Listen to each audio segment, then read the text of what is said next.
Patrick Fabian at Farm Tent, and you are doing a presentation about soybeans in Alberta. And of course, there's a lot of interest in the crop, a lot of interest in Saskatchewan and Manitoba. What are farmers? Are there certain areas in the province that are better suited to soybeans? What are you learning about soybeans? Absolutely. One of the things that I realize that there are a lot of producers throughout the province that are excited about soybeans, and I am excited along with them because I think it's a fantastic crop. I would caution, however, right at the start, make sure you do your homework.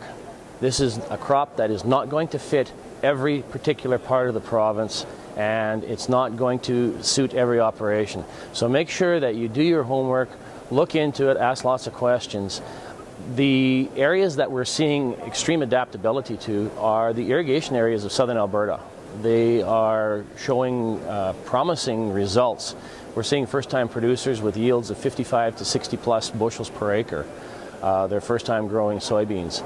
They also are being grown in various areas as test plots to see how far we can push these things in the province.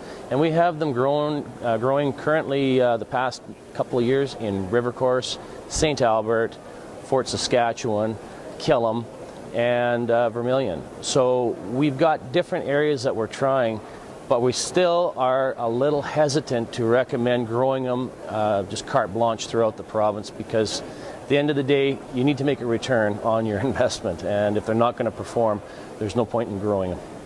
Now, soybeans are a bit of a different crop.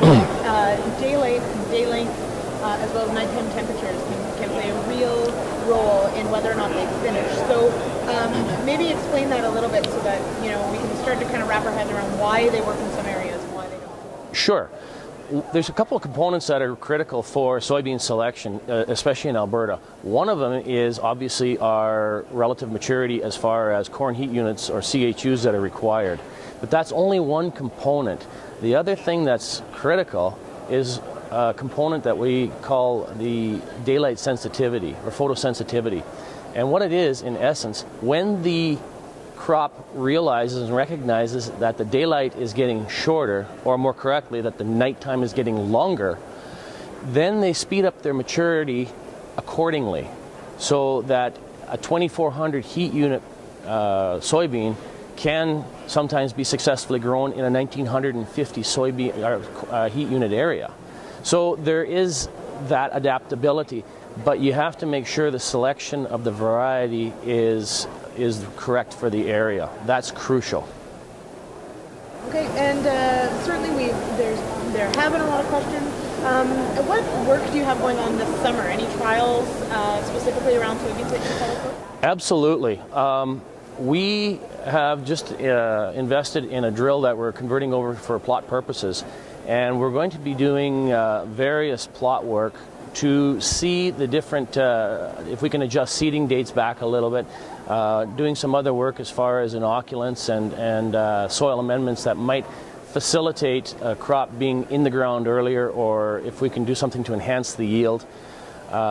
In the fall, around August, we usually have our soybean learning school that we invite people out to our farm, and we put on a day of just basically walking through the plots and checking on the different tests and trials that are going on.